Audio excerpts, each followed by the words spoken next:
We're going to go ahead and get started. I'd like to call this meeting to order. This is a duly noticed workshop meeting of Hudson City Council, held in accordance with the Sunshine Laws of the State of Ohio, Section 121.22, and the City of Hudson Charter, Article 3, Section 3.02, for Tuesday, April 22nd, 2025. Per Ordinance 220.031, titled Workshop Meetings, and Item C. Would now like to turn the workshop meeting over to Council President Foster so as to continue through the remaining workshop agenda items. Council President Foster, the floor and workshop meeting is yours. Thank you very much, Mayor. Move on to Section 2, which is correspondence and council comments. If council members have anything they would like to bring forward to the public, please get my attention so I can sign you the mic. Dr. Gatz. A week or so ago at the Architectural Historic and Review Board, they did okay all the architecture for the townhomes. The company worked really well with them and were willing to make the changes that were necessary. So I thought I'd let everybody know that's a go. Any other? Nope. Karen? Karen? Yep, sorry. Sorry about that, Karen. No problem. A quick Board of Zoning and Building Appeals update. The board met last Thursday. There were 2 cases on the agenda. Both were for requests for side variances. The first was a detached garage requesting 33% variance, 5-foot variance from the 15-foot required setback. That request was denied. The second was another addition for an attached garage, and that was a 5-foot variance request from an 8-foot requirement side yard setback, and that was approved. And that's all I have. Got it. Thank you very much. Moving on to Section 3. Did you have something, Councilor? Yeah. Ms. Kowalski? Yes, thank you. I just wanted to remind everyone that next Wednesday at the library at 6:30 p.m., Dr. Getz and I are having an open forum because next week is a 5th Tuesday and we don't have a meeting. I just wanted to remind everybody about that now. Okay. Moving on to Section 3, which is discussion items. Item A, 25-0052, an overview of neighborhood storm studies and the status of and goals of upcoming comprehensive studies. Thank you, Mr. Foster. The city engineer is going to get settled in here, but basically before he does, this is just a update on the, if you recall, the little mini studies, we called them, of the targeted areas that got hit the worst on August 8th. The city engineer and his staff worked with some consultants to target those areas and determine what their issues were. Brad, I think, has a PowerPoint. Do you need that handed out? Yes, there's a PowerPoint on the screen, and then everybody should have a copy, and I have extra copies if anybody would like one. So, brief recap from August 8th. Since that event, Public Works did a number of cleanup efforts in and around the area, did some private property ditch cleaning work. A presentation was done last October that identified it was a 500 to 2,000 year storm. The worst hit areas were over by the Hudson High School. That was a slide actually from that presentation. Staff went out and conducted about 200 in-person interviews with voluntary interviews with residents who wanted to provide feedback. That data, along with existing GIS information such as catch basin locations and contours, and any existing studies that we had already started, were used to kickstart these neighborhood studies. The goal of these neighborhood studies is my next slide, and was to expedite. Can we get in and find some areas, whether it be pipe sizes or some areas that we could turn into detention? Instead of waiting for the comprehensive studies that we're starting this year, can we kickstart those investigations? We found some good project locations that I'll get into a little bit further here in the presentation. So I would say goal accomplished of finding some quick projects that we need to start moving on soon.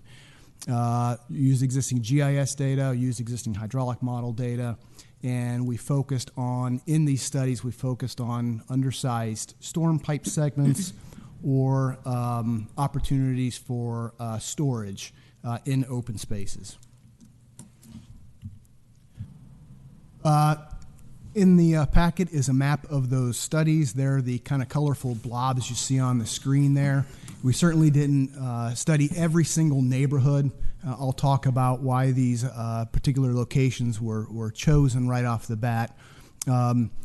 Please don't confuse these neighborhood studies with the ongoing Tinkers Creek study that's going to start next month. That'll be a very involved, very comprehensive study that includes survey and public meetings and that sort of thing.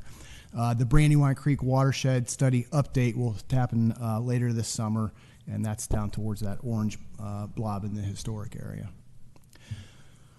Study area number 1 was up near Brunswick, Renette, Salem Drive area, I think northerly part of town. This map here I chose, it shows some of the pipe sizing iterations that we are recommending for upgrading. They're shown in red. So the worst hit areas were Brunswick and Renette. We looked at for potential storage. We've talked about if we upsize pipes, well, we're conveying flows downstream further. We want to be careful of that. So consultant and staff looked at is there opportunities to increase the size of an existing ditch that runs parallel to Renette. That'd be a very intrusive project to multiple owners, and we didn't get a lot of bang for the buck for that. You can see here that another option at the top right of the screen was potentially putting detention downstream of Brunswick outside the city. Not an ideal condition that we want to pursue. So I just had the consultant say, hey, what size footprint of property would we need? There's really no open space in this neighborhood. If the opportunity ever came up for storage, what footprint would we need? And they showed that with that blue blob there. So I think there's opportunities for pipe upsizing. We want to be mindful of downstream properties if we move that direction. And some of these recommendations will show up in our upcoming budget cycle. Neighborhood study area 2 was a westerly leg of Edgeview Drive, and we spent quite a bit of time looking at Darrow Road Park. This area was selected for study as I'm going to skip ahead a little bit here, as Darrow Park already has a stream restoration project. So there was already a hydraulic model in place for that area. The first part of this study was that westerly leg of Edgeview Drive. A number of homes experienced flooding along Edgeview Drive, so is there opportunities for culvert upsizing and ditch sizing? We've taken the study recommendations, done some surveying, and started preliminary plans. We'll be meeting with residents soon to get their input on the changes to their landscape if we were to move forward with those improvements. We'd want to accompany any improvements we do on Edgeview Drive to increase flows and alleviate flooding on Edgeview Drive, would want to be accompanied by a stormwater management pond inside Darrow Park. And that's that black ellipse you see, circle at the top part of the park there. So those two improvements, Edgeview Drive improvements, would be accompanied by a potential pond in Darrow Park. The other part of the study established that at the 78-inch pipe that leaves Darrow Park, it's on the east side of the park, or the right side of our screen. It's right by Tamarisk and goes underneath La Scala and flows down to Leawood. It impacts Hudson Park Estates. It impacts White Horse Acres. It goes all the way to Tinkers Creek. So this is our best opportunity for regional detention to really I'll say get a lot of bang for our buck for a regional storage. It would help out not only our immediate neighbors down on La Scala, but those neighborhoods I just mentioned too. So the consultant looked at, can we put a restriction on that 78-inch storm pipe that would benefit downstream owners? And the answer is yes. However, we want to be mindful of backing up too much water in the park. That's a great asset to the city too. So as part of our upcoming Tinkers Creek study, we'll be looking at that balance of how much water can we hold up without completely doing a facelift to Darrow Park. We'll want to get park board input Friends of Hudson Park input and, of course, public input on that project. But that's something that I'll be working with consultants directly on to see how can we use that park most effectively. We'll get some storage out of the stream restoration project. That's supposed to be starting place here soon, the next month or so. But I'll be looking at a more regional impact project there at Darrow Park. The next area that we looked at is Woods of Western Reserve. So think Jesse Drive, Kate Drive, Herrick Park Drive, Herrick Circle. Staff created this exhibit here, which is the drainage area for that. And what's interesting here is parts of Western Reserve Academy flow under the turnpike and flow towards Jesse Drive. So it's a rather large drainage area. I think most people wouldn't recognize that it's that big. This study looked at three major stems, that storm sewer systems that flow through that neighborhood. Like the first study area that we looked at, this is a dense neighborhood. It doesn't have stormwater management in place already, or it has very little stormwater management in place. Recent sub-studies that we've done have found out that some of that stormwater calculations that were done in the 80s for this subdivision are off a little bit. So we examined these pipe runs to see if there's any major choke points. And we also examined opportunities for storage in open spaces. And they're shown with the blue shapes there on the screen now. We looked at maybe some spaces. Alternate 1 is at Western Reserve Academy. Alternates 2 and 4 are abutting the turnpike. That's largely on people's backyards. They're on Jesse Drive.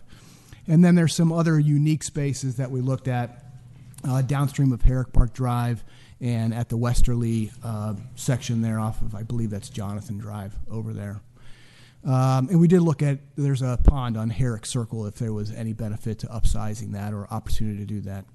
Kind of a good news, bad news on this one is some of those ponds have a benefit.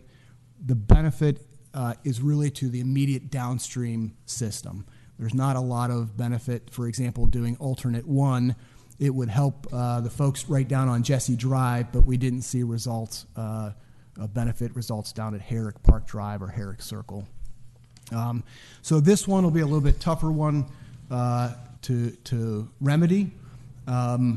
It'll have to be a combination of projects, and that Tinkers Creek study that we're doing will weigh those projects and look at combining them, and then later this year I'll be back to council with probably a draft of that study, kind of like we do for our sidewalk projects, a matrix with recommendations that would then get put into our 5-year budget plan. The last neighborhood study area was in those first 3 were in Tinkers Creek. This one is in Brandywine Creek. This is the historic part of town. It includes the middle school. So from about Aurora Street over to North Hayden, and then down to East Streetsboro Street and the Barlow Community Center ponds. This one had 2 major stems that we analyzed. Out of this study, we identified, I know that's a tough image to see, but on that westerly stem here, there is a choke point over by Rosewood Grill. Pipe was found to be grossly undersized, so that's a relatively easy fix. Staff has already commenced with starting some survey data collection on that and budgeting for that project. That's something that would have a major benefit to that kind of yellowish stem, that system 1 that you see there. Other system upgrades is the pipe segment between Hudson Street and Aurora Street. It's just an old, antiquated system. We have no records of it. I'd like to get it televised in the coming weeks to see if it's got any infiltration or anything like that, but it's in need of upgrade too. We did talk to Western Reserve Academy about opportunities there for stormwater storage. They are open to discussions. They didn't commit to anything, but they were certainly open to discussions if there was a benefit to the city. The easterly leg there, you see a lot of red lines there. Those are pipes that are recommended for upsizing. A lot of that is through the middle school campus, and it's cut off there, but down around Fox Den, Fox Trace there. There's also, we looked at storage on The middle school property, you see Basin 3 was the was an opportunity for a stormwater storage pond there. Middle school, or the Hudson schools, were also open for discussions on stormwater storage. They had a little reservations because that space gets quite a bit of use by the school kids and flag football tournaments. We looked at opportunities for underground storage at the park that's over on Division Street. That would provide a little bit of stormwater storage. And like I said, doing something at Western Reserve Academy may be of benefit too. The two basins that are labeled Basin 1 and Basin 2, that would be green space off of the Oviatt Street driveway up to the middle school. Those were found to have little benefit. Their space is limited, and they're in a position in the watershed that doesn't provide a whole lot of storage. So, going forward, what did we get out of these examinations? We found some ideas. We found some projects that I think we were going to kickstart, and we can get expedited into construction in 2026 if the budget will allow. For example, the pipe upgrade at Rosewood Grill. We started discussions with our neighbors and the schools to see if they'd be open to using part of their property for stormwater storage. We didn't get a no. So that's a good. And a lot of these areas that we examined for study and we're going to be examining in our upcoming comprehensive studies are in neighborhoods that don't have a lot of open space. So finding storage will be challenging. And then all this information is really, really great information for these comprehensive studies that we are starting this year. They'll take about a year to complete. I'll be back in the fall with results of those. And so we kick-started our studies already, and all this information will be applicable to those going into this year. I know that was a lot of information in a few minutes, so I'll turn it over for questions. Absolutely. I appreciate all the work that you put into this. There are a number of areas in the city of Hudson where essentially this, I guess, a depression on the top of a hill that collects a lot of water, and we have a number of waterways up in this area that create problems. Are there comments from council? Dr. Bird? Brad, thanks a lot. And actually, Perry, could you close that door? Because my retinas are burning. But so could you go back to the first slide that showed the neighborhood map? I just want to make sure that everybody who's listening is clear that these neighborhoods were chosen because they were hit bad, but they're not the only ones that were hit bad. And that they have some kind of smaller, more refined areas that you could study and get solutions. But other areas that were hit bad that didn't have this fine, specific neighborhood study are going to get relief from the bigger Tinker's Creek. Yeah, a good example is those Hudson Park Estates and Whitehorse Acres neighborhoods. I don't have contours or rivers on this map here, but Darrow Park is upstream, directly upstream of those neighborhoods. So work inside Darrow Park would help those neighborhoods. So that's why we focused on Darrow Park. Yeah. Cedar. Thank you. I just want to extend my appreciation. This is really detailed, and this is really great work.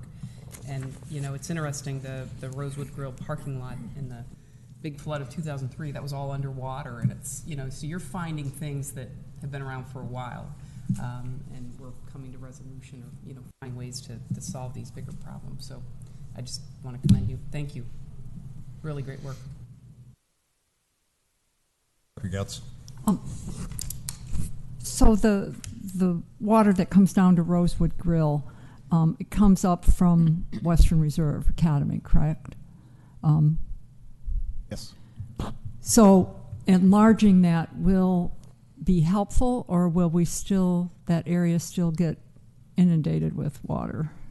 There's always going to be rain events that are going to exceed the capacity of storm sewers. I think in that October study we talked about, our storm sewer system's designed for a 10-year event. The floods that hit, I don't know exactly about this neighborhood, but we're certainly in excess of a 100-year event. And up by the high school, it was 2,000 years. So there's always going to be flood events that exceed the capacity of our storm sewers. If we can lessen those so the opportunity for flooding is reduced, or maybe it's just flooding of streets instead of homes, then these type of improvements would alleviate the opportunity for flooding. So Yeah, certainly my neighbor has had his house flooded at least 3 or 4 times over the 50 years he's been there. So hopefully this changing things at Rosewood Grill will make a difference. I want to reiterate, it won't be a silver bullet that solves all the problems. It's going to be a number of projects. When we did the original Brandywine Creek study, I think that generated 85 projects that were recommended to move to construction, and we're chipping away at the biggest ones first. Thank you. Well, I appreciate all the work you put into it, Brad. Thank you very much. Thanks for updating council. Mayor? Yeah, just one quick comment, really for Mr. Sheridan. I sat next to the Chief of Staff, Brian Nelson, this morning, and he had asked about getting back in touch with the pump station, which I believe that's the one that's over by the high school that we had the issues with. Is that correct? There is a pump station on Brunswick. Is that the one that is undergrade, though? That Correct. Yes, okay. He mentioned that briefly. We had a real brief discussion. I'm just letting you know that he had mentioned reaching out to you to talk about that. I know that was one of the ones that we had not a whole lot of movement on. So if we can reconnect, it seemed like Brian was willing to do that. Just an update for the public and the people who live in that neighborhood. I mean, Brad has been in contact with the director of Department of Sanitary Sewer Services, who reports to the chief of staff. So, Brad, I think you should give an update on where they stand. Yeah, actually, the study that we did up in Brunswick and Gwinnett established what that flood elevation was. That information has been provided to the county, and they have committed to doing elevation upgrades to that pump station system. They have yet to give me a date for that work, but they have repeatedly said, yes, we're doing upgrades there. Brian brought it up this morning at the MAPS So that's meeting. good. So They're talking about it. we should just reconnect. Yeah. Maybe that'll help move that along. All right, we'll move on to item B, which is 25-0053. That's downtown development discussion. Assuming As Greg gets Tom and Greg will kick this off. seated for this, this is part of the comp plan, the comprehensive plan that was completed last year. They kind of gave us some recommendations on what they'd like to see in downtown phase 2 that council had asked them to review. So with that, Greg, do you need anything from us on setting up? Oh, great. Okay. Thanks, Tom. I'll just give a couple-minute introduction, then certainly want to turn it over for council's discussion and feedback. A few brief notes, as Tom mentioned, the 2024 comprehensive plan put together a framework to consider for the phase 2 acreage on the west side of the downtown. The key pieces there were to consider medium density housing, and that would be a typology that would focus on its surrounding context, largely Owen Brown Street, the historic block of Owen Brown Street, to have more of a focus on detached dwellings, and then also to utilize public or semi-public space.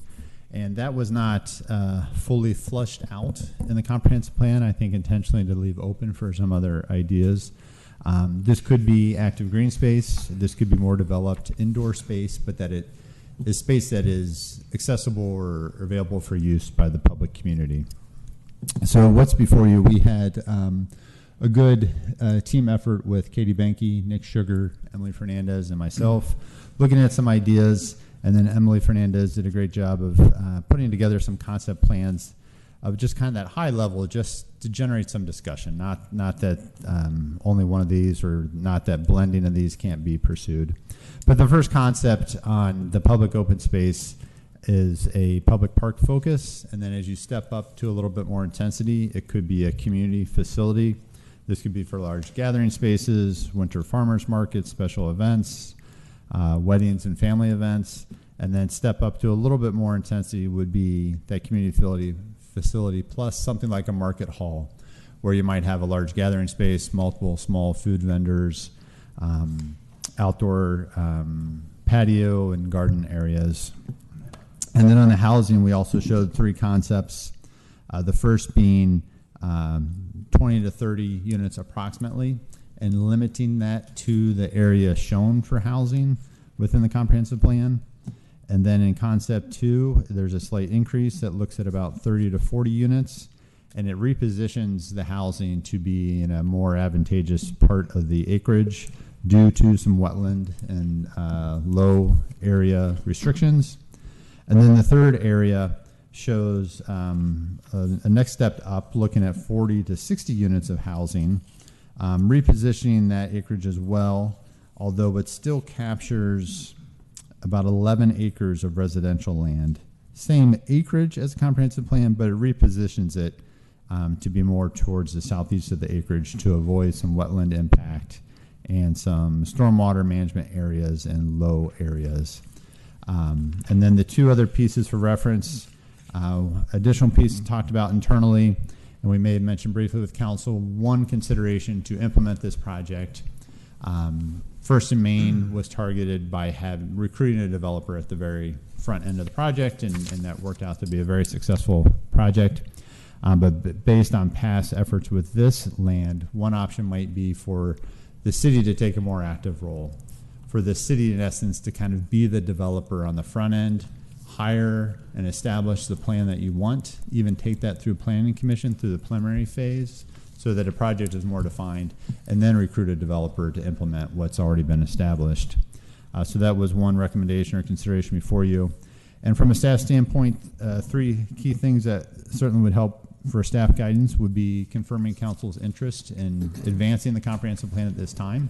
We do see value in that while the plan is still fresh, while you still have community support for these ideas. The second is you just have high-level feedback on these concept plans. There's still a lot of work to be done to actually prepare a formal plan, but just it helps give us a sense of the general thoughts and ideas of council. And then if you have thoughts on the idea of the city being more active in developing the project and waiting until later in the design work to recruit that developer. So I'll turn it over to council. My first question would be, from a financial standpoint, if you take a look at the way that this is designed with the three different options for housing and the amount of money that prior councils had put into this initiative, I think there's about, correct me if I'm wrong, $9 million? Yeah, $9 million? $9 million. $9 million in the ground. We still need another $1 million for a pumping station or more, Tom? That would be on the county. On the county, if the county ever gets off its duff. So which options would potentially repay that $9 million to the city, and which options would leave a certain amount on the table that the city would have to absorb from a financial standpoint? Yeah. And we tried to put on page 2 of the memo just a very high level concept of how some of that could play out. This is very general for discussion, but certainly the more housing units on the project, the more opportunity to recoup those dollars. And then looking at the commercial side, a community facility that might be a rentable year-round pavilion may not really be economically feasible. Paired with some type of market hall where there's vendors and more active rentable space, that might be something where you could recruit a developer to just run and operate that type of facility. So certainly as you move from concepts 1 towards 3, there's the opportunity to sell the land for a higher price because you're getting more economic value out of it. And that certainly could be a next step, is where we could try to put some specific economic models to these. And we also have there's a TIF set up on the north of Owen Brown, so the more residential homes you put there, the higher the value of the property, the more TIF money you're going to get to pay the debt. Correct. Yeah, my point being that it would be important to know how much would be left over that the city would have to absorb based on the amount of housing that you would put on that northern portion. So that's going to be a big driver here. Would you like to see each of the 3 options, and we can bring that back at another date? I would. Okay. Yes, yeah, sounds like it. Just have one question. Dr. Getz. Do developers typically be willing to come in after a plan is made? Don't most of them like to be the ones to make the plans? Well, I can't speak to the development community. We have held off engaging developers at this time, but I sense these level of plans could be fairly well set before engaging with the developer. I think we'd want to test that before we got too far along, But I sense if we had, if we knew the type of housing, you want primarily detached, you want a window of 50 to 60, and we have a street network set, I sense we would still get interest from the development community. Cedar? Just a question. We're kind of being held hostage right now, right, with this sewer line? Do we have any idea when? We are. That was my point in saying if the county ever got off their duff, because, you know, the county was supposed to have done something here many years ago. And if I go back to the Phase 2 election, when it was being proposed to the city of Hudson, supposedly it was no issue, you know, upgrading it. But the last time Tom and I sat down with the county, we did discuss 2 different pumping stations that were below grade that needed to be repaired, and the installation of the pumping station in Phase 2, and we got nowhere. They got nothing. For brief reference, we did have a little bit of conversation with the county over the winter. We noted that we were working on some concepts that we wanted to engage council with on this spring. So, and council, the county acknowledged once we have a sense of the scale of development, that will at least help them. So if we know that even the intensity of concept 3 is worth considering this or in a next meeting next month, then we can engage the county with a more specific timeline and a number of housing units that we're targeting to try to help them with their design work. And if I can, to help everybody to bring, and I like to group this, the development that's down there only had 14 credits, which is equal to like 14 homes. So that was what was in existence with Windstream, the much usage they used, the Hudson Public Power, and the bus garage. Not a lot of water usage. So they said we have 14 credits when we were going through the different developers that we had talked to from Testa to Fairmont. They have to do an underground storage in there. They have to run another trunk line, which you guys are all aware of, is coming down First Street through Heinen's parking lot and then going down Clinton Street to Morris Road. So that's kind of Phase 1. Phase 2 would be they have to build a pump station at the south end of Morris Road, along with an underground storage tank that we probably would put, as we were looking originally at this downtown Phase 2, in an underground easement that would be on the former Windstream property, and would be above it would be a parking lot. So that was kind of the idea. That pump station would then pump out all the way to the plant that's out on Hines Hill Road. It's another giant pump station. It used to be the city's plant, the old village plant.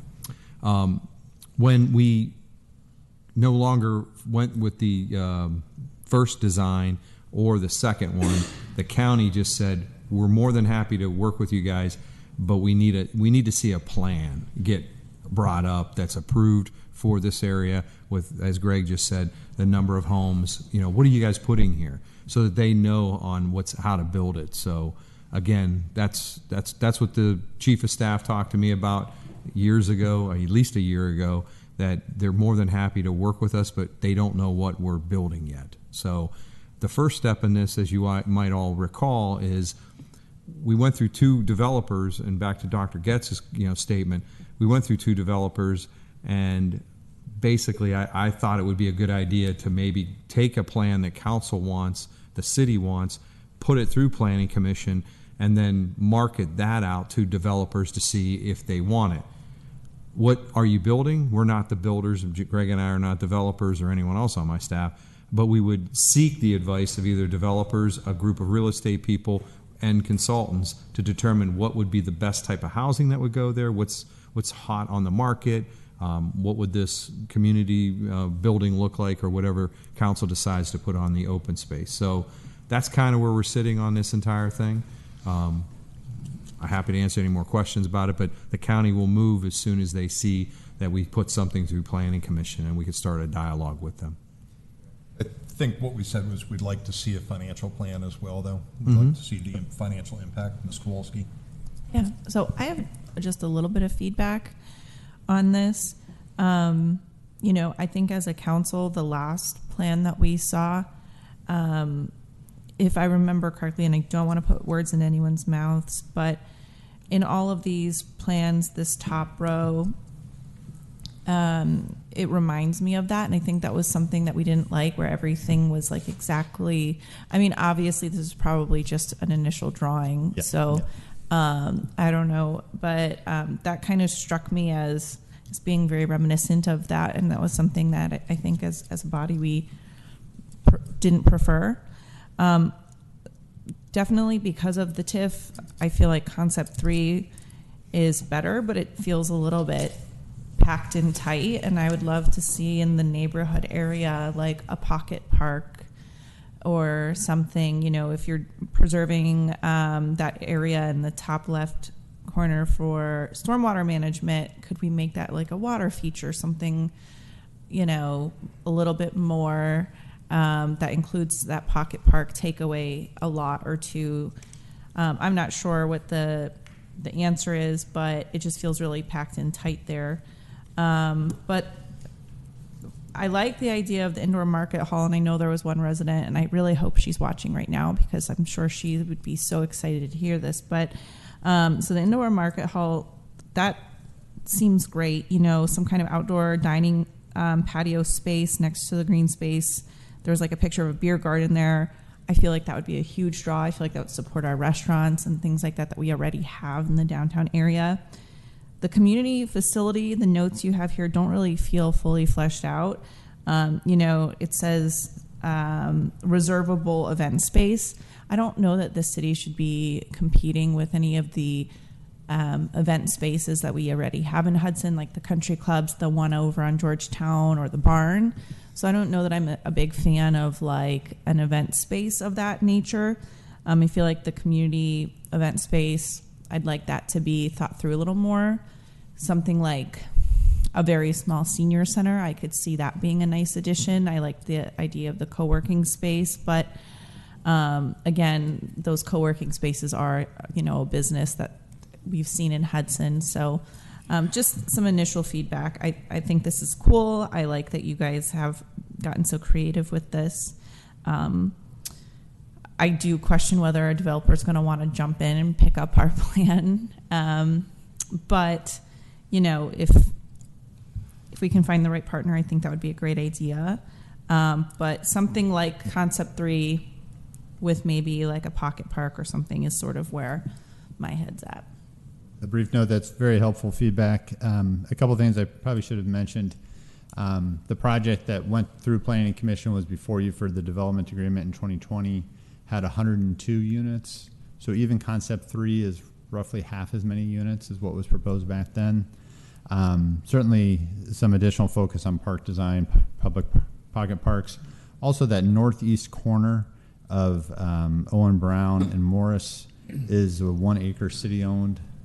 And back at that time in 2020, we had a benefactor that was interested in doing some park space. So that's just another thing we can look to capture. And on the pavilion, we saw so many ideas from other communities. This one here was from Eugene, Oregon. It's their indoor farmers market, but then they also open it up for arts and social gatherings. This one was from Bloomington, Indiana. It's larger, but it has all garage doors along the side, so they can do summer festivals or close it down for weddings. Right, it is a little undefined. We've seen examples of all different scales. Mr. Sutton. Yeah. So, as the comp plan representative, I just want to say nice work on this. I'm going to withhold picking a favorite until I see some of the financial information. But I did just want to reinforce and compliment staff that this very much fit the discussions of the comp plan committee. They wanted to see the housing that did go in was sort of the scale and scope of Owen Brown Street or the villas behind it. More individual units, less townhousey, condo-y. And they wanted some strong public anchor, something for everyone down there, something public. They left it very open. You know, is that a park? Is it a open farmers market? You know, I guess that's for us to decide. But they very much wanted something for everyone and then some residential. So just to compliment, I think all three of these fit their vision. Okay. Well, thank you. Look forward to more information. Thank you. Yep. Item C, 25-0054, discussion of the city's updated 25 through 29 five-year plan. I'll tee this up for Jeff. He's going to take over here, but as council recalls, you guys wanted to see the financial impact of some of our tax revenue that was being depleted with a large business that had left, and then also how would that affect with the fire, EMS, staffing, and renovations. So with that, I'll turn it over to Jeff, and I think he did a good job on looking at this, and Brian was also in the background, so working on it too. So you have the memo that outlines, excuse me, the significant changes that were made. As Tom mentioned, we have the loss of a major employer, and as a result, we have anticipated reduced income tax collections. Then also, we had increased capital purchases that we've incurred since the original 5-year plan was adopted in November. And then secondly, you'll see, we'll walk through the numbers, but we have the combined fire EMS fund. They also were impacted by reduced income tax collections because they get a share of the income taxes. And then also we included the increased personnel and equipment costs and the modifications to the firehouse due to the change from the paid on-call model to the paid part-time model. Then I outlined in the memo just the breakdown of the income tax, just kind of as a reminder. And just to walk, to walk through the memo, reduced income tax estimate for 2025 by approximately 3.7% over the 2024 actual, and then left the estimated growth rate at 2.5% from 2026 through 29. We increased the 2025 projected budget. This is all under the general fund. We have the Norfolk Southern abandoned rail line, the 2 property purchases that are near the Norfolk Southern line down by Veterans Park. We have half of the estimated design cost for the Hines Hill Bridge, and then the former YDC property, the cleanup improvements that we recently talked about. Then for future years within the general fund, we added the other half of the Hines Hill Bridge design in 2026. Then also an estimated share of the city's construction of that project in 2027 and 2028. We increased the annual debt service for the Public Works facility due to the increased estimated construction costs.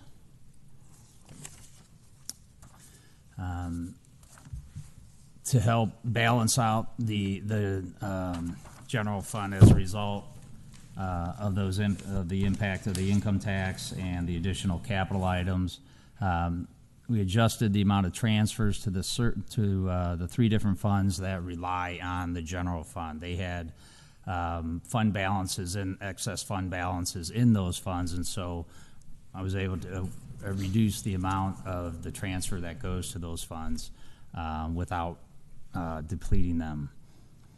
And then we also removed that excess available for infrastructure expansion for unfunded projects. That's at the end of the year, you'll recall we talk about when we do a projection when we do the 5-year plan, there's typically an excess that's available.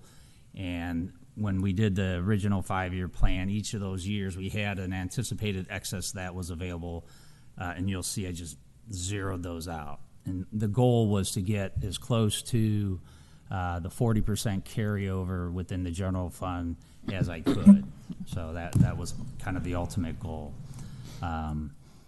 Switching to the fire EMS fund, again, we reduced the income tax by 3.7% over the 2024 actual, kept the growth rate at 2.5% for the remaining years, added the personnel and turnout gear costs for part-time firefighters beginning in 2025, and then added the debt service for the estimated $5 million improvements to the existing fire station.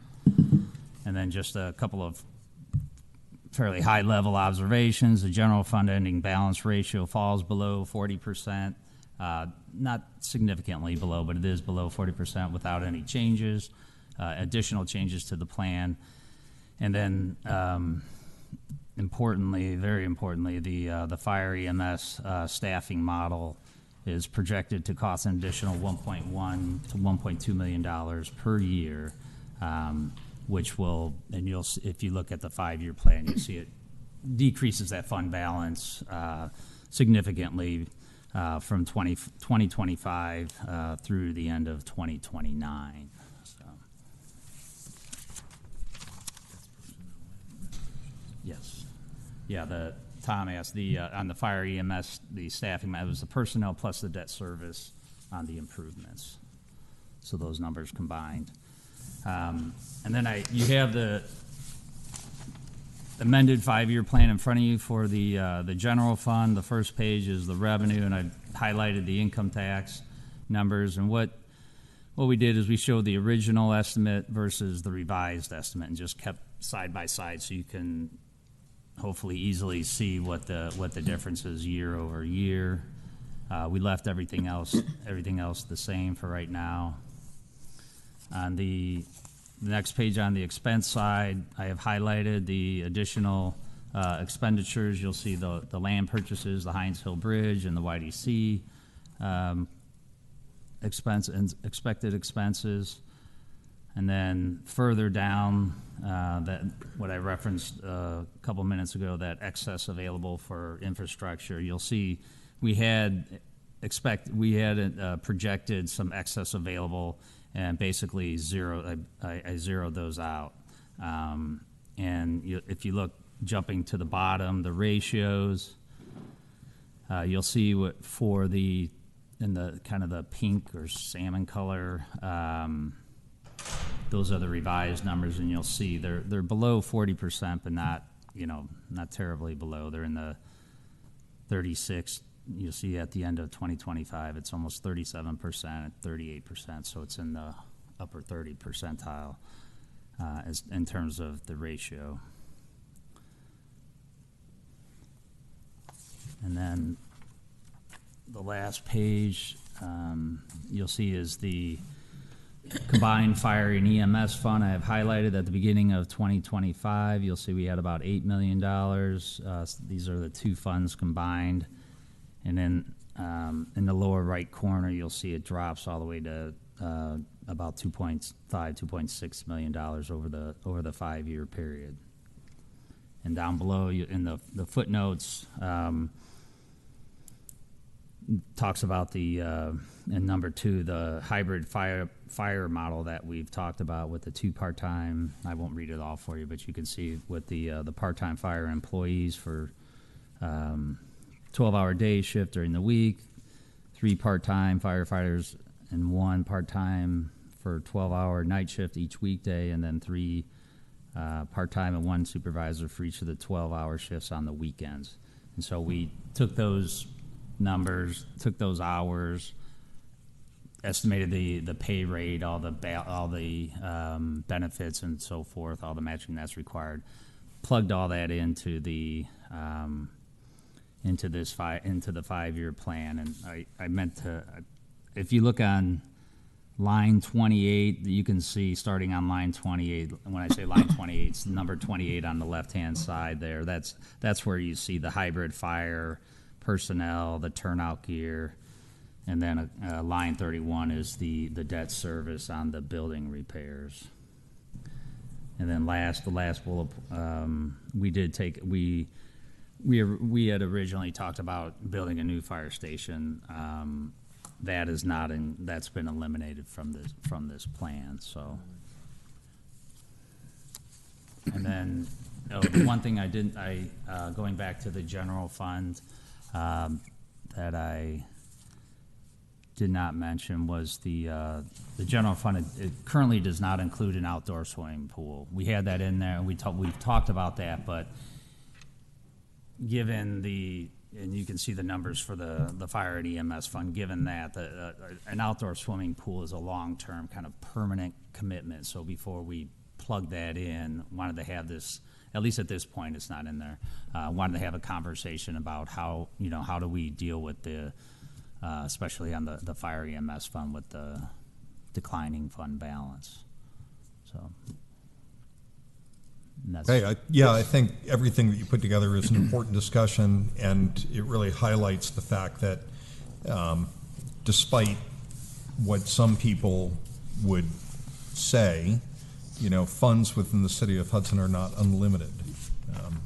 If you take a look at the impact on the fire and EMS, they're receiving 24% of 1% of our taxes, roughly, correct me if I'm wrong, which is about $4 million a year. They're going in the negative by about $1 million a year in moving to a hybrid department. So we would have to change that to be 28 to 30% to level out the fire fund on an ongoing basis. I expect that if we continue to go at this rate by 30, 31, 32, somewhere in that range, the fire fund would be depleted. It would be depleted, exactly. Yeah. So, there would need to be a change there, and going down to 36 to 38%. I think the lowest here was 33.19% in the balance carry forward. I think during the initial stages of phase 2 back in 2019, 2020, we actually had one year that looked at 28% carry forward, which was really abysmal. And we were able to get that up, but we've worked very hard to keep it at 40% or higher. I think it's important that, we reprioritize, in my opinion, our budget to try and maintain 40% carry forward. And one other thing, just to add to it, kind of along the same lines, and we've talked about it. I was just going to add that you can't just throw a pool on top of that. The money Right. just Oh, doesn't I'm fall sorry. out of trees.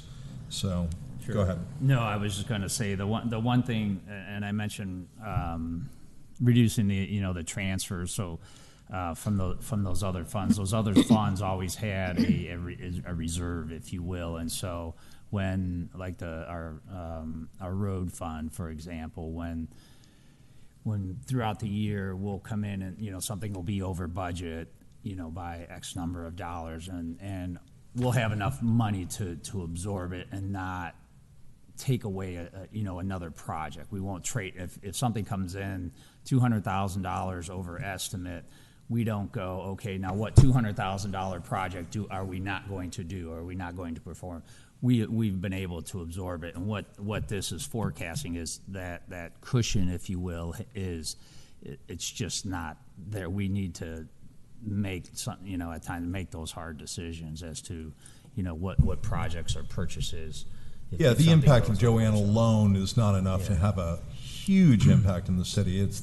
I estimated it was about 3%, but when you combine that with the improvements to the fire department, changing the hybrid department structure, along with the increase in expense of some of the projects and some land purchases, you dig a bit of a They're hole. going in the wrong. They're both. Yeah. They're going in the opposite. What were you going to say, Tom? You had turned your mic on, I thought. We're getting ready for questions, but one thing I wanted to add that Jeff also mentioned to me the other day was that we're being very conservative, as council is. He's not putting in any new businesses coming in. We have some people that are looking to move into the city, but we're not including that. So he's being very conservative and saying if he took a snapshot of the income tax we're taking now and then adding in that fire and EMS, and I think that's the best way to go about it for planning. And that year you mentioned, council wanted to take the 40% down to 30%, and correct me if I'm wrong, and ended up at 52 by the end of the year. So, and I made a comment to him sitting in the back aisle here a dozen years ago. It's like a beach ball. Every time we put it down, it just bounces right back up. And Hudson has been fortunate in that. We don't want to scare anybody with this. I think this is good planning on all of our parts, that when you lose a major employer, that you're looking at your financials. And going forward, I would like to look at the capital budget and set it up maybe in first year and half year terms on things I can control. As Jeff said, let's say we had 2 water line projects slated for 2026. We do the first one in the first part of the year. If the bids come in good, because we never know those bids, they fluctuate, is then if we're in good shape for the water fund, we could go to the second one in the second part of the year. We don't have to do them both at the first part of the year. So I think managing that way is also a good way to keep an eye on the budget more so than what we do now, which is basically monthly. We're doing, but we will be monitoring this a lot more. Mr. Sutton? Yeah. So thanks for putting this together. I'm not too concerned about the dipping below the 40%. I appreciate it, and I like seeing it on paper. I think that's the reason we have a little bit of fluctuation there, is to take advantage of those once-in-a-lifetime land purchases or bridge grants, those projects that we keep that cushion so that we can jump on those opportunities. What really scares me is the fire fund. They can't go bankrupt, but for lack of a better term, they're bankrupt in 5 to 7 years at that run rate. I know you had suggested changing the percentage of the income tax that they get. I'm not a fan of that because I think that starts to flow into all the other accounts. If you rob 3% and give it to them, you're robbing 3% from other accounts, and it makes all the other accounts worse. I think we need to, I hate to say this and I hate to be the one to say it, but we may have to have a income or property tax conversation with the residents to determine if they want to fund this path. Alternatively, we may have to look at other revenue streams. Ambulance fees, I know we give some exceptions to Hudson residents. That's another revenue opportunity for the fire department. But I'm not on board with just reallocating the existing income tax. If I may. Yeah. I wasn't suggesting you had to do that. I said to keep it balanced, you would need to. Fair enough. Yeah, that's all. Sawalski. Yes, thank you. I do agree with you, Mr. Sutton, what you just said. I do think at some point some of the improvements that we may continue to need to make to our fire and EMS services, as we talk about, not now obviously, but in the future, will there need to be an auxiliary station? Those things, we're going to have that conversation with the residents of a property tax levy, I think, sooner than later. Looking at this, so I see, new debt service, public works facility. I guess I had thought that some of the, and I don't know why I thought this, but I had thought that some of the YDC purchase was going to be purchased with debt service. Is it not? No, these are basically cleanup. It's not something we would ever borrow money for. Okay. These are expenses, basically. So like relocating the salt dome is a big one, big expense, and then some there's different remediation that needs to be done. Okay, gotcha. And then same with Heinz Hill Bridge. There's no debt service for the Heinz Hill Bridge? Correct. Okay.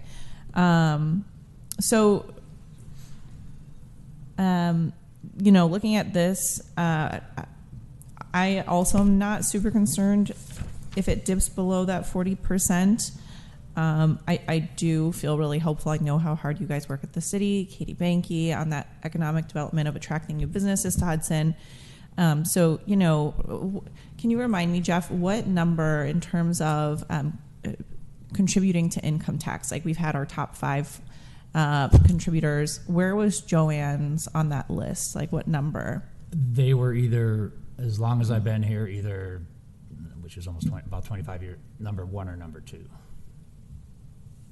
every year. So looking at this, I just kind of feel like, Mr. Foster, I liked what you said, it's priorities. I'm looking at street maintenance and repair and street and sidewalk construction, and I'm wondering if we don't maybe reprioritize a little bit on those two fronts, because we have had a significant amount of investment in our streets and in sidewalk expansion. And I do think that residents have reaped the benefits of it. But I think then when you put something like sidewalks, which are in some cases safety, but in other cases nice to haves, up against a renovated fire station, or paying our fire and EMS staff to move to a hybrid model, that seems like more of a priority to me than streets and sidewalks. So I really like this. I feel like we need to do this mid-year review every year, as comprehensive as you've done it now, because I think in the middle of the year it might point us in a direction of where we need to reevaluate our priorities. So those are the two areas in which I would reevaluate our priorities in order to at least make like our 5-year outlook for the fire fund a little bit more palatable, until we can have that long-term discussion on property taxes. And then lastly, Mr. Sheridan or Mr. Knobloch, can one of you, just for like the benefit of anyone watching, talk about why council likes to stay at about that 40% and what it means when we dip below that? So the 40% was I'll call it an informal policy that we adopted probably 15, 20 years ago. It was a level that we felt that we would keep in reserve within the general fund, and it helps with instances like this where a loss of a major employer, so that we're able to more readily absorb that. It also helps with our bond rating, where, as we're AAA rated, and that is something that the rating agency asks about every time I talk to them, and every time every review that we do, which is every year. Those are really kind of the primary thing. It's more of a rainy day fund, if you will, and so we're kind of going through some rainy days right now, if you will, and so that having that has allowed us to be able to absorb, if you will, in this case, the loss of revenue without having to make major dramatic changes or cuts in operations. So. Thank you. And what is the minimum carryover percentage we would need to maintain in order to maintain our AAA bond rating? I've asked that a number of times, a number of different ways, and they won't give you a definitive answer, because it's not that percentage alone. There's a number of ratios that they look at. And so that is one factor. So I think part of the reason they won't do that is because it varies from community to community. If you have a community that is 50% of their income tax comes from a single employer, you may want to have a larger percentage of carryover. Because if that major employer leaves town, you want to more readily be able to absorb that. So they won't give me a percentage. They ask about our policy. They want us to formalize it. They've asked us to put it in the form of an ordinance. We've not done that. I'm not encouraging us to do that because I think it kind of hamstrings us, if you will. You're sort of I'm not saying if you want to do it, we can do that, but in instances like this, if you dip a little bit below, you're in violation of your ordinance, kind of thing. So that's why I say it's an informal policy. And then I have one last question related to the line item on the page 4 of 5. So the line item 2022, land purchases, Heinz Hill Bridge, YDC, is highlighted. And it seems like it's in the years in which we have the large expenditures that we dip below. And are those attributed largely to the bridge, the Heinz Hill Bridge? Well, it's the ones that are in the memo. It's the Norfolk Southern. It's those 4 that are outlined there.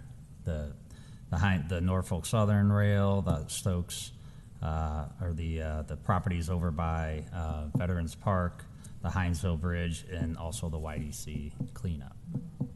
So it's all 4 of those. I think that to whatever extent we can, we should take a look at the financing of those projects. I don't know how far down the line we are on the Heinz Hill Bridge, but again, a grade separation versus fire department, I just think there's a clear winner there. I'd like to explore that as well. I do want to add just on the Heinz Hill too, though, it is a safety feature because of how many units we're sending to that part of town. So that was one of the reasons why they did fund it. Great. Mr. Sutton. Yeah, I just wanted to respond to that. I don't think it's a very fair comparison, needs versus wants, safety versus not safety. The problem is the fire station renovations are the capital investment. It's only a $5-ish million investment. And if you take a look at the 5-year plan, it's really only about $300,000 a year. We can find $300,000 a year. We can find that every single year. We'll find it somewhere. That's not a big number. The big number is the personnel. That's an ongoing expense that never ends. Once we commit to that path, it never ends. It's there every year. It's $1 million annually. That's not the purpose of the rainy day fund. We should not be depleting our rainy day fund for an ongoing personnel expense. So I don't think they're fair comparisons. I don't think it's a fair comparison to say, don't build this bridge that has fallen into our laps in place of the fire station, because you're really comparing a capital investment versus a O&M investment, for lack of a better term. Mr. Foster, could I respond? You can hold on and wait until we get another round in here. Dr. Getz. I know you can't talk about specifics, but the residents kind of wonder, is there anything that might be going into YDC or down south in that land, that building that does medical things? They were talking about a hospital. I mean, are there some general things out there that may be income producing that we can tell them, it's coming? Can't tell you yet what it is, but we have projects that are coming. Along Seasons Road, they are talking about expanding in that medical facility. That's all I can tell you about that. We're hoping later this year we'll see something. YDC, as you know, we're with Team Ohio, and that's part of this cleanup is we'd like to be able to market this site as a clean site so that when we do get that big business in, that they would, this would be a nice site for them. So we're doing everything we can to market that site. Jeff has included all that in the budget. The biggest thing I want to mention is on that $600,000 on the YDC property, approximately $400,000 of that is from the salt barn. So the other $200,000 is other things. But that's about all I can tell you at this point. Can't really share too much more. But again, and as I mentioned, Jeff didn't build any of that stuff in here. So we're hopeful, and I think the city has a lot to offer any large companies. We're close to highways, close to the turnpike. We have good utilities. We have a lot of backup utilities, which is a huge thing. Everybody wants our power. I'm going to say that as loud as I can because it is our commodity. It is. They all want our power, and they want our fiber. So that this is all stuff council has laid out over all the years. And I want to mention one thing. When I got here, the first thing I think I mentioned to Jeff when I was city engineer in 2008 is who's our tax base in Hudson? And I was shocked that we weren't, it seemed like the 3 leaders were at the top and everybody else was small kind of mom and pop type companies. Not making fun of anyone else. It seemed like we were really top heavy with 3 companies. Today, we're very diversified, and we can afford to take a hit from a major employer, which, again, back to council, that's because you all wanted that over all the years to make us more diversified. And we have some really good companies in town that help us to, weather these storms, as we're calling it. So, Just a quick question to that line of thinking. Mr. Sheridan, aren't there some businesses that are slated in the very near future to come into existing buildings? And I'm thinking right next door to the city hall. Isn't that supposed to be coming in May, June? currently, that business you were talking about, About 2 months ago, they went quiet, and it sounds like it's ramping back up. We don't know if they just hit a glitch in the road or what, but now we're hearing the same company is looking to come back. So are there more than just that one? Are there multiple situations like that I'm assuming you haven't taken account into the plan that may be near term in existing facilities? Yes, but we can't tell it at this point. I understand, but you haven't put any of that into the plan. Correct. But it could be very near term. Correct. Okay, thank you. And to add on to something you had said, our top 30 companies represent 26% of the income tax base in the city of Hudson. So where it used to be 3 represented a massive portion of our budget, the top 30 represent a quarter at this point. So, Ms. Kowalski, you wanted to add on? Yeah, no, Mr. Sutton, I'm in agreement with you. I don't think that is a long-term solution. I think that's a Band-Aid until we can work out the O&M of personnel. I just think in the short term, if we're going to be conservative, we should look at reprioritizing some things until we can fully answer that question and figure out a way to fund that long term. So, and then I just wanted to know, because I remember we've seen lists before of who the, like you said, Mr. Foster, who the top contributors are. I would love to see how that's progressed over the years to understand, because I know that Joanne over the years has also done a lot of layoffs, so that's affected the number of W-2s. And I'd just like to understand realistically, as that's been on a steady decline, and we've also seen businesses come in. I'd like to see maybe, even if it's an executive session, a list of the businesses we do anticipate coming, just so that we can get like a better understanding of the historic businesses who've contributed to that tax base, but also a clear picture of the outlook. We'll have I think it would be best if we have an economic development executive session if the city solicitor allows it. So, before we move off this topic, I would just like to add one thing. I don't think delaying the Heinz Hill Bridge is even a discussion item. I mean, talking about changing the Heinz Hill Bridge, land purchases, YDC, maybe you can talk about how you might be able to finance a piece of that in order to balance the budget long term. But delaying those projects should not equate to the fire fund being depleted. So I would say we've got to find a long-term solution for the fire fund, and getting to what Mr. Sutton, Ms. Kowalski had said, if that means having a frank conversation with the community, then that's what it is. So, can we look at financing options for the Heinz Hill Bridge? I mean, I would look at financing options for anything. I don't specifically understand. that though. Yeah.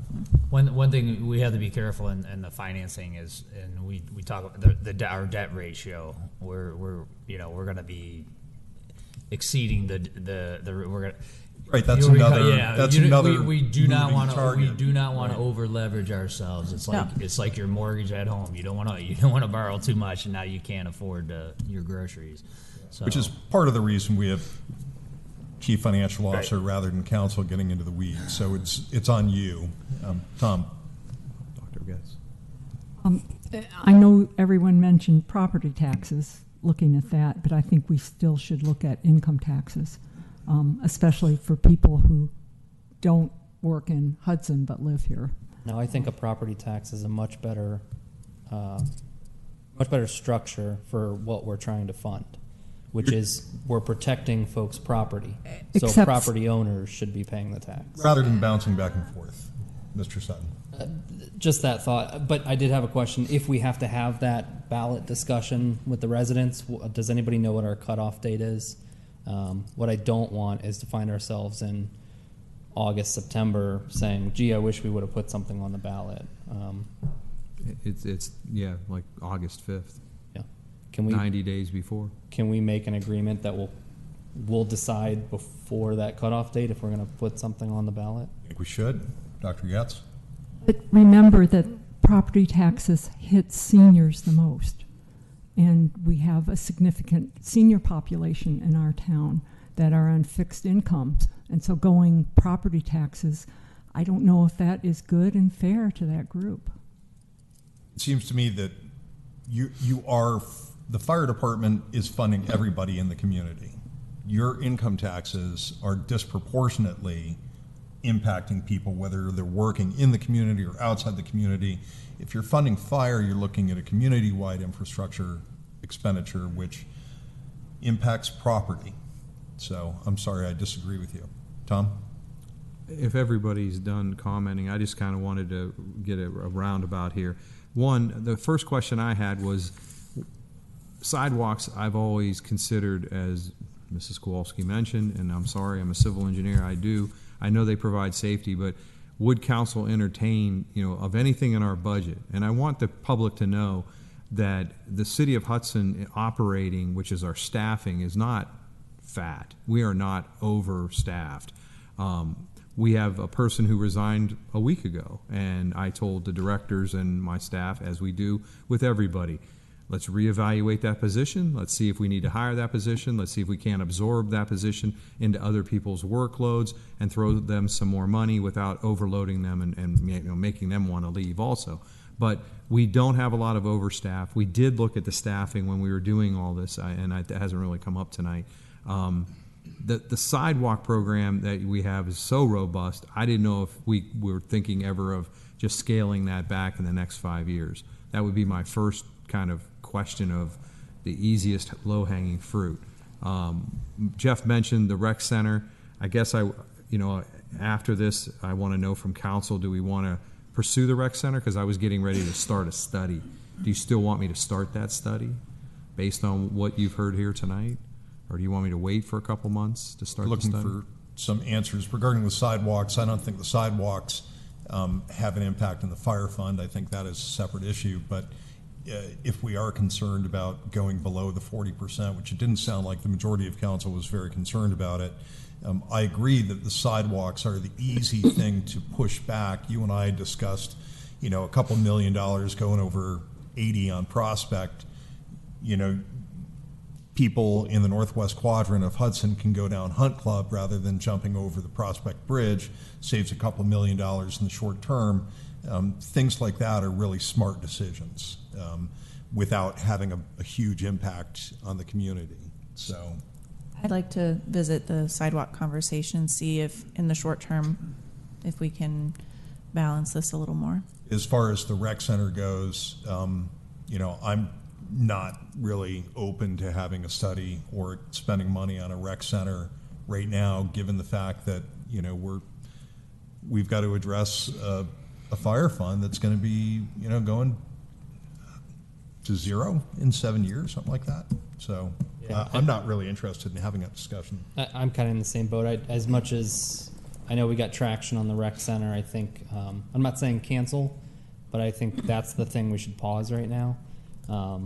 Before we take on any additional expenses or debt associated with it, even if it's just a simple study expense. That seems like the easy thing for us to kick the can for a year or so and see if things improve.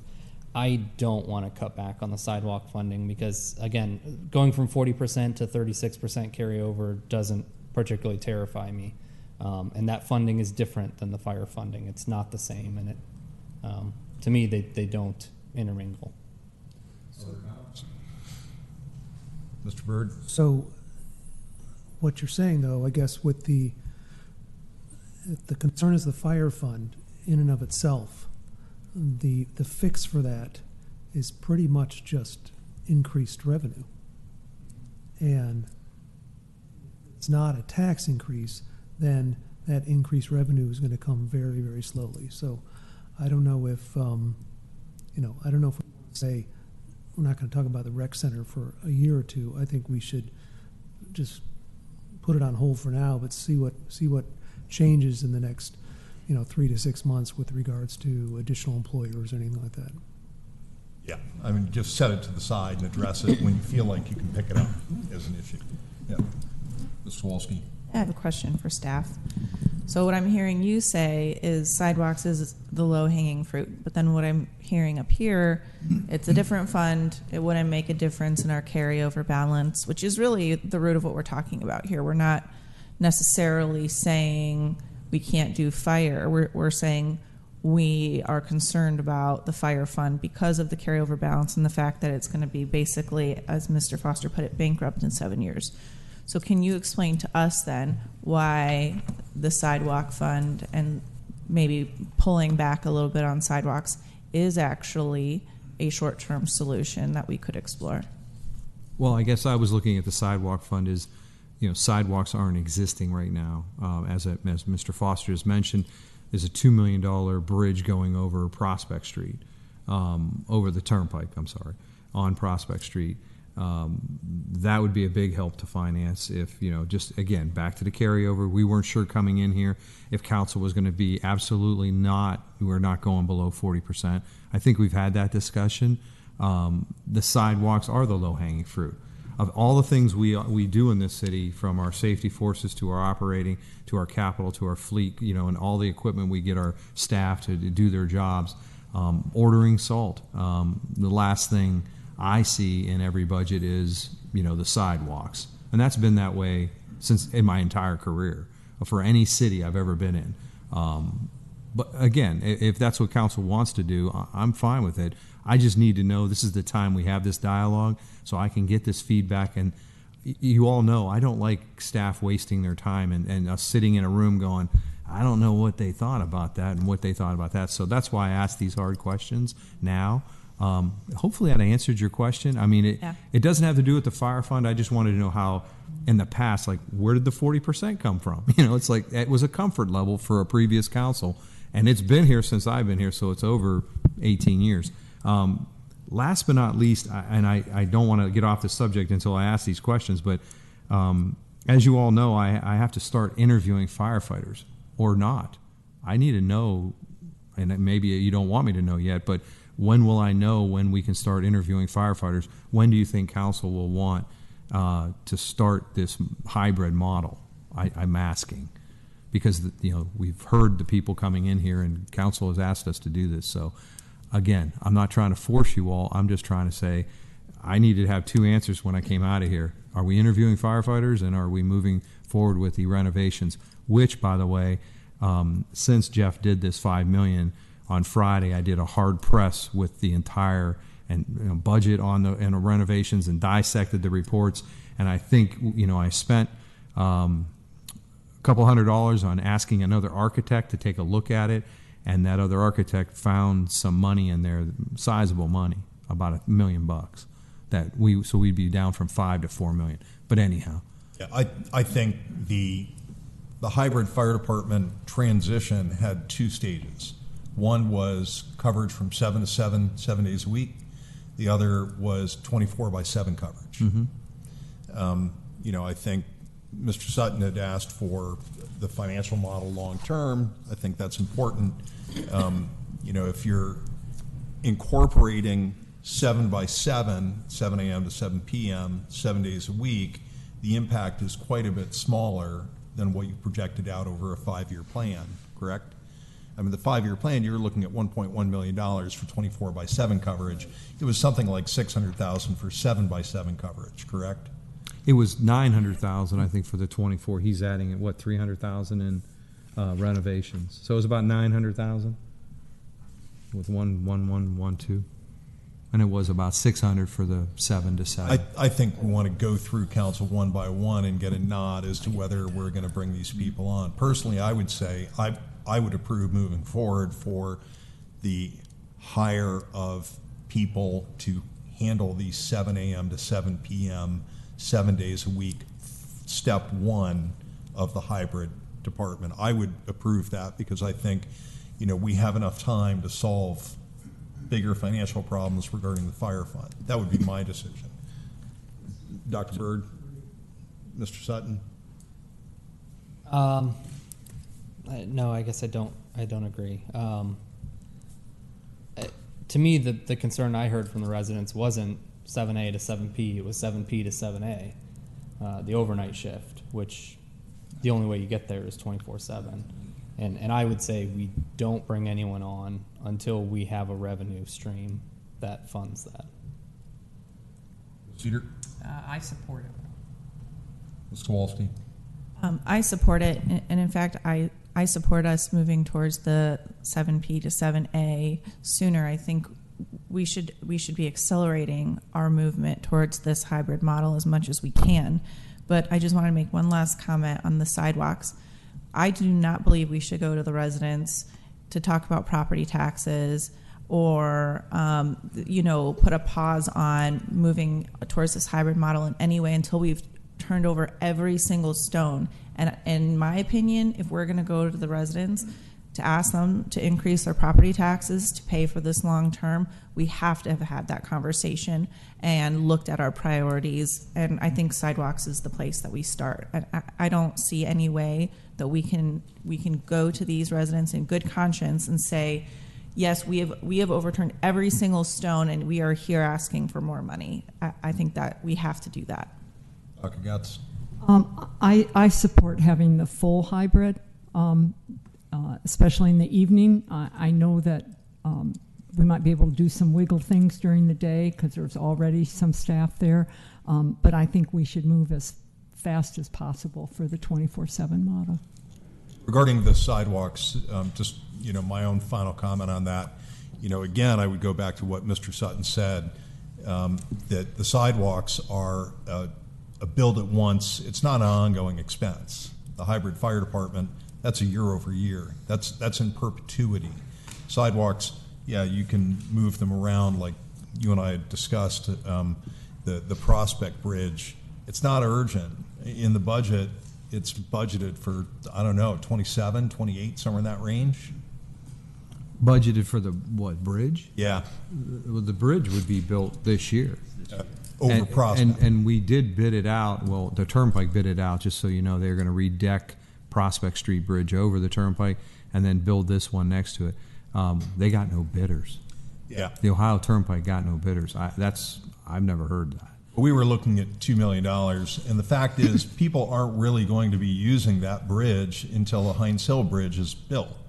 Yeah. So the Heinz Hill Bridge will not be built until 29 to 30. So, building a bridge over Prospect is $2 million that we can defer for several years until anybody would be using it for any reason. So there is, some wiggle room in terms of moving sidewalks around to deal with the general fund, but long-term, fire department, ongoing expense, very different from a sidewalk. And that bridge came up when we were talking on our finances, and I know I talked to you about that the other day in passing, just that, Jeff and I were looking at this, and Jeff was like, hey, if we can get rid of this would be helpful. But again, we didn't know the temperature of the council on the 40% carryover, because in the past it's always been that we can't dip below that for any reason, what shape or form. So you get the answers you needed? Well, I just want to get a consent. So the firefighters, 12-hour shifts. I want everyone to know, too, just for the record, because I know the fire department's probably watching this now, too, but 73% of the calls come in during the day. So maybe the big ones are at night. I don't know that. I don't remember the report to that status. So is council wanting – we'll start the interview process, and that'll take at least a month. And it doesn't matter what time frame. We're not obviously going to move outside of the 7 a.m. to 7 p.m. because we don't have the dorms yet. So, again, I would just be shooting for the 7 a.m. to 7 p.m. as the first phase, along with what you said first, Mr. Foster. The reason I'm doing that is because the renovations are needed for the nighttime. So correct, yeah, the nighttime requires all the renovations. Design's going to take 5 months, yeah, and then construction is going to take 6 months. So I know, Mrs. Kowalski, we would love to have this done tomorrow, but it's just how things are. And even on a little wall project, I just want you guys to know that we're doing this week in City Hall. It's just all these subcontractors are busy, and they have to manage everybody in there in steps, and it's difficult. It's not like building a house. Renovations sometimes take a little bit more time. They're definitely more inconvenient than a new building. So the firefighters, we can go ahead and start interviewing, I'm hearing, and then also we can start moving ahead on getting an RFP together for the renovations of the fire. Okay, that's all I needed. Thank you. Okay. We'll move on to item D, 25-0055. It's discussion on senior gutter cleaning program for 2025 fall season in Hudson. This was brought forward by the mayor and Dr. Bird, who's teeing this up. I will take this, and thank you for putting this behind item C, the discussion on the 5-year plan. So I brought this item forward because I was having a discussion with Mayor Molnar at the Tinkers Creek Watershed Mayor's meeting the other month, and we got into talking about our snowplow program. And for reference, when I started to look at that a few years ago for the snowplow program, I received information from Mayor Molnar from Macedonia, Mayor Scafidi from Twinsburg, and Mayor Broska from Streetsboro. So that was some of the reference documents that we used to craft and come up with the senior snowplow program. So Mayor Molnar and I the other month were talking about this, and he had brought up some of the other things that they were doing in Macedonia for their senior citizens. And those are the attached documents which came from Mayor Molnar and his staff here recently for us to review. So if you look at those, they're very similar for this gutter cleaning program. And we got on that topic because it was something that I believe is very popular up in Macedonia. It was something that I thought would be a good thing to discuss and bring forward here to council to at least have a discussion on that topic. And then looking back through those documents, I guess maybe the most significant thing is it's a one-time thing. It's done in the fall time. Macedonia is paying $70 per home. So as a rough, cost, if you look at 100 homes, you're talking $7,000. So the cost is not anything near what we just spoke about with the fire fund and everything else. And it does follow a similar criteria for eligibility that the senior snowplow program that we do have in now. I believe you have to be eligible for the homestead exemption. You have to be 65 or older or disabled. So if we crafted it around that, I think the expense would be kept in check and it would hit the seniors who would need the additional services the most. So I wanted to bring that forward. I brought Dr. Bird into the discussion from some of his work in the past with the senior network. We started talking about a survey and maybe as a phase 2 trying to get an updated idea from the seniors in Hudson. What would they be looking for in the future? I talked to a few of them. They thought this gutter cleaning program was a great next step. But Dr. Bird, maybe you can add some additional comment on the survey and what we would be looking for to try to obtain a little bit longer term. Yeah, there was one done several years ago, but the response rate was very low, and I think that we would want to do something, some kind of survey to repeat and get more robust information. But like as the mayor said, other communities do things like help with yard work, maybe support for building ramps for folks that are transitioning to a wheelchair. And again, it's a very small handful of people, not a handful, but a very small number of people. Many of our seniors are very affluent or at least doing well financially. These are, again, for the folks that really need that extra help, and the city can provide that for a very low cost. And Kevin, you want to expound on some things? Maybe, can you tell us a little bit about the snowplow program and the numbers that were involved this past year? Do you have at the top of your head, or? So I don't have a number. So I was looking to come back to council probably end of next month to talk about this last round of senior snow plowing. I know we were able to expand the program this year up to around 75, 80. So we went from up to 80. So we actually had a pretty successful pilot, which rolled into a really successful first year of the full program. I would see this gutter program as something bid out about that same time. Potentially same contractor using it. It'd be another service we could potentially add to the offer seniors. Kevin, real quick, can you just tell council, was it a lot of hardship on staff for the snow plowing program, or was with that, what was it, what we call the system, they had coupons? Yeah, so how we administered the program was obviously we had staff put together a spec for it. We bid that out. We actually had a pretty good response from contractors bidding on the process issue. Last year we got it out early enough. How we gave everybody that was in the program 5 coupons. It was essentially a door hanger. They'd fill their name and stuff onto the coupon. And then whenever they'd call in for the service, the contractor had 48 hours to respond. The contractor would pull the coupon off of their door, which was already filled out. They would turn that into us, and then we would submit payment through payroll or through the finance department to pay the contractor. So it worked very well. As far as our end of it, the administration of it, it was, I won't say it was hands off, but once you get that initial coupon sent out to them, it kind of works itself other than us doing the billing part of it. So it was pretty good. Wasn't a lot of manpower. I just want to add that. Sure. It's like any other project. We bid it out. A contractor comes in, and we have inspectors.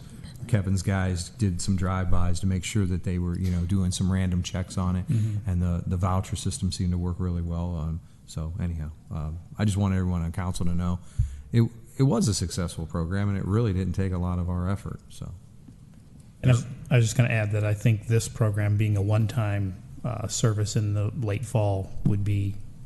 There's no vouchers. I would think we would have a eligibility sheet, and if somebody's eligible and they sign up, then we have a number. We know what to plan for that one-time event in the late fall. So I would like to think that it would be much easier to process and accommodate, even though the snowplow seems to be working well. Yeah, we would work out a process to make sure that went smooth. Sure. And Mayor Molnar is more than willing to help us with any additional questions if council so wants to move forward. Council feel like this is something to move forward on, or Dr. Getz? Yes, Ms. Kowalski? After the discussion we just had, I mean, I guess it's not a large sum of money, so sure, but I don't know that we should really be choosing to continue to spend it in this way if after the conversation that we just had. Cedar? I think I'd like more time to think about it, especially after the discussion as well. I'm not quite ready to pull the trigger. Mr. Sutton? I don't think we should take this on, particularly after the conversation we just had. But I also draw some sort of line between what I would consider property maintenance that comes with the privilege of owning your home versus safety items.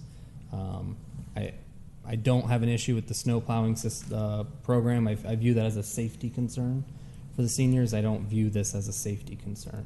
So, Mr. Byrd? So I would be in support of it, and I guess so.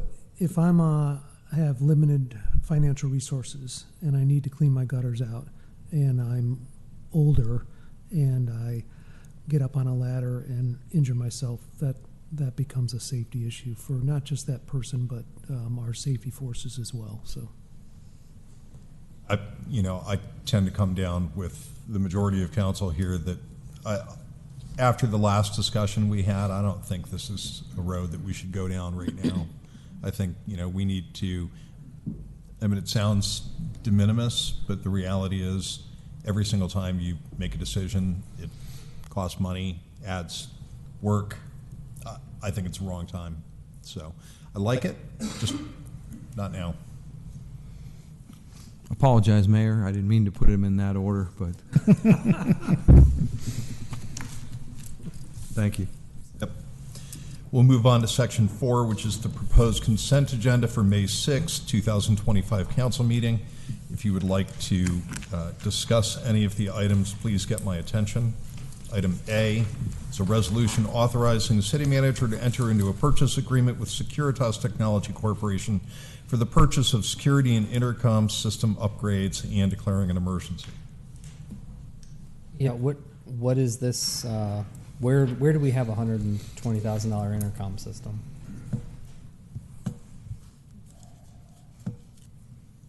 Chief Tabak. Good evening. Yeah, it's a little more involved than just an intercom system. without getting into all the tech stuff, this system is integrated throughout the whole facility. So it's part of our jail system, runs into dispatch. It operates electronic doors, fobs. It operates motorized locks.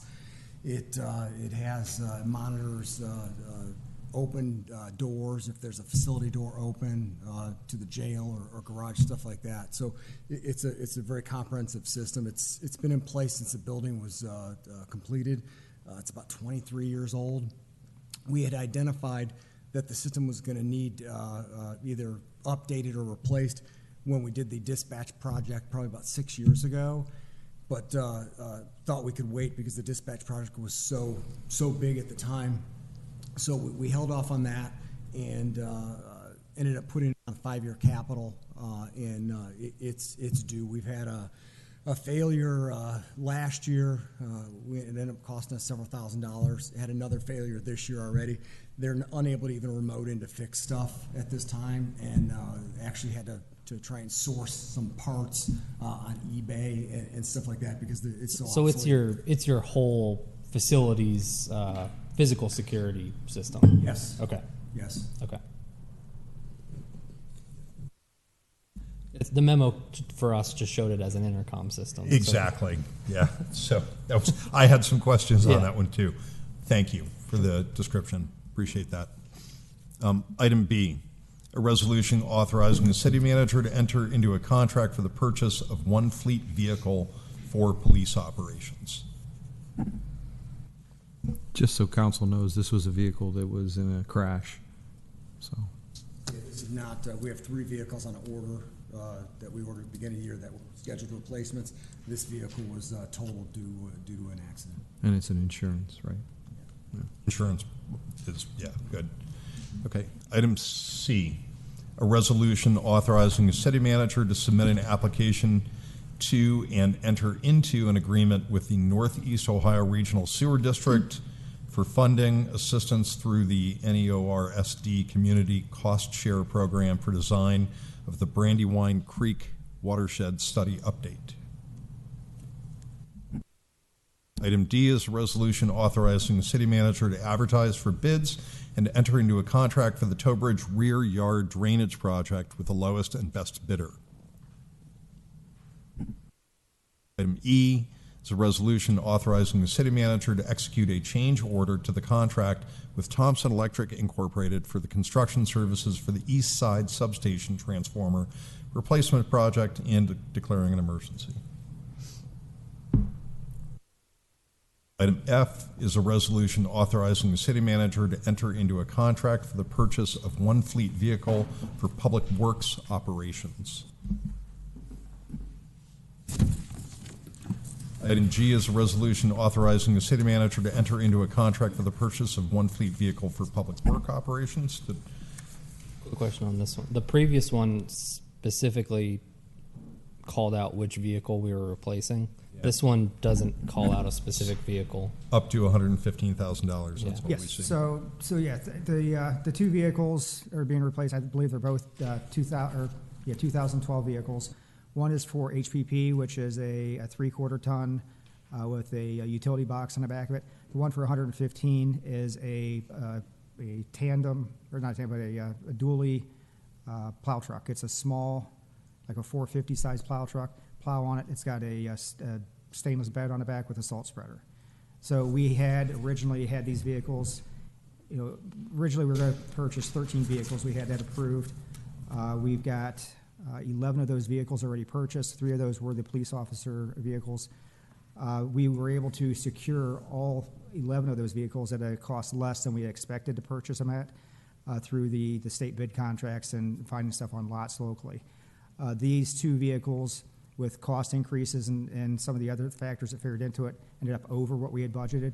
So like the one for HPP is, I've got it in here for $70,000. It came in at 68 something. So we're slight increases on these, but we couldn't go above what we had already approved in a previous document. So we just got to modify those numbers. Could we update the draft text on this one to just call out the vehicle that's being replaced? That was my other question. The other one specifically says, whereas we're replacing a 2012 F-150. No, we'll have that changed before council. And then Kevin, just a quick question just for council. You're still within your fleet budget even with these two overruns. Yep. I just wanted everyone to know that. Yeah, we're still within our allotted amount of money to spend. So real quick, Mr. Sutton, what are you asking to? Item F 7888. It states which vehicle we're replacing, and item G 7889 does not state the vehicle anywhere in. It just says a fleet vehicle. Okay, so in the text, I do have it listed in here as a 2012 F-550. In the legislation text or the draft resolution? I'm looking at the staff report. I don't have the legislation in front of me. Yeah, I was looking at the legislation. I'm looking at the legislation as well. It's not listed. You can make that correction. Yeah. So yeah, in the Please. staff report, I did have it say 2012 F-550. Cool. Thanks. Thank you. One other thing I heard just recently last week was the tariffs, and everybody, all these cities that I was in a meeting with were saying, hey, you guys got to make sure you guys all order your trucks and everything. And I'm like, Kevin, did we order our trucks? And he goes, yeah, everything's ordered except two. And I'm like, again, kudos to the staff and the chief and everybody, because they get this stuff done. And in this case, it might have saved us even more money. So I just wanted to make that comment. Thank you. Item H is a resolution authorizing the city manager to execute the Second Amendment to the Community Reinvestment Area Agreement with Maneshi and Benedetti LLC and Shea USA Limited to incorporate the headquarters expansion into the abated parcel and declaring an emergency. Yes. This resolution would authorize a Second Amendment to the CRA agreement for the headquarters building at 6336 Hudson Crossing Parkway. This would to incorporate the proposed building expansion to be added to the existing abated parcel. In 2018, the site was awarded a CRA of 50% property tax abatement for 15 years for the construction of the new headquarters facility. In conjunction, the city and Hudson City Schools District entered a tax sharing agreement on the property at that time. Presently, the company has desired to construct phases 2 and 3 of the building expansion. These were shown on the plans in 2018, and the site work prep was done for these expansions at that time, but the actual building construction did not occur in 2018. They're requesting to do this under the same property tax abatement structure as phase 1, the 50%. And they're already halfway through the existing 15-year term, so that term would not be expanded. Chea's recent plans have been approved through Planning Commission, and they are hoping to sign their development contracts and break ground in the coming weeks. The company was under the impression this part of the headquarters would be included in their existing agreement, and then therefore did not raise the issue sooner. It came out in discussions in their recent Turk meeting. Discussions with staff and the solicitor's office confirmed that while the scope was envisioned in 2018, an amendment would be needed at this time to incorporate such. Mr. Sutton. Yeah, I don't think I conceptually have any objections to it, but could finance, I know there's some speculation involved because you're dealing with potential proposed value after the addition, but could we have something that sort of shows, what this looks like if we did or didn't approve it? Yes. Just to wrap our heads around.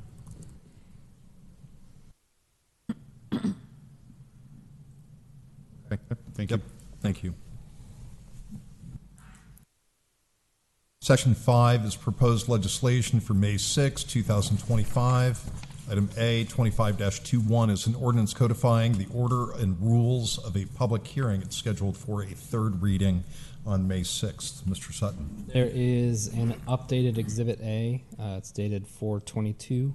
That incorporated the changes I talked about at the last workshop. If anyone has questions, let me know. They're nicely redlined. Thank you. Yes. Okay. At our next meeting, this will be up for a vote. So item B, 25-28, is an ordinance amending Chapter 1202.04B3 of the Land Development Code relevant to Architectural and Historic Board of Review advice of consultant. This is scheduled for a public hearing and a second reading on May 6th. C is 25-43, an ordinance amending chapters 1205.04, 1205.06, 1205.07, 1205.11, and 1206.01 of the Land Development Code to remove townhomes from all zoning districts except District 5 Village Core District. It is scheduled for a public hearing and a second reading on May 6th. Item D, 25-65, is a resolution approving the application for placement of land in a current agricultural use district for purposes of ORC Section 929.02 for Joanne Polton at 5457 Stowe Road, Hudson, Ohio, and declaring an emergency, scheduled for a third reading on May 6th. E, 25-69, a resolution accepting the recommendation of the Tax Incentive Review Council to continue community reinvestment area agreements and job creation grant agreements with the City of Hudson, County of Summit. That's scheduled for a second reading on May 6th.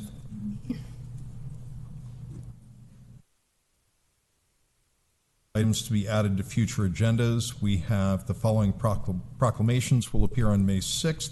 It's a Public Service Recognition Week, May 4th through the 10th.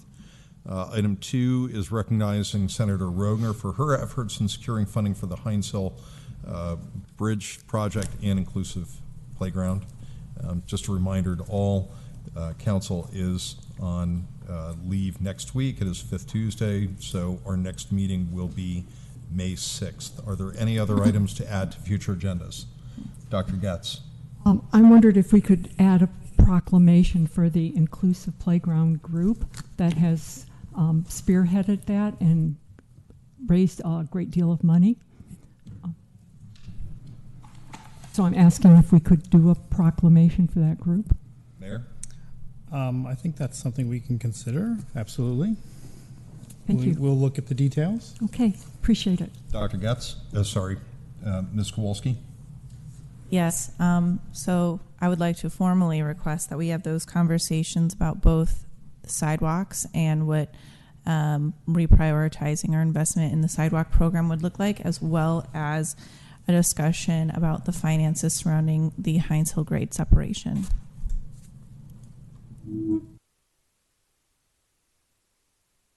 Mayor? I do want to add potentially a proclamation for May 6th. I know it's the next official meeting for Bike Month in May. Staff had come to me and Aparna, the clerk, today. There are several things going on with the National Bike Month in May, and we have a draft proclamation, and in reviewing those details, we need to finalize some of those, but I believe that's something that we would like to do. The city is doing quite a bit of work on that with benefit to the residents and businesses, so I would put that on for the May 6th, possibly a proclamation for Bike Month for the month of May. Okay. Seeing no other items before this council, we will adjourn the meeting, the workshop at 9:23 p.m. Thank you. Easy.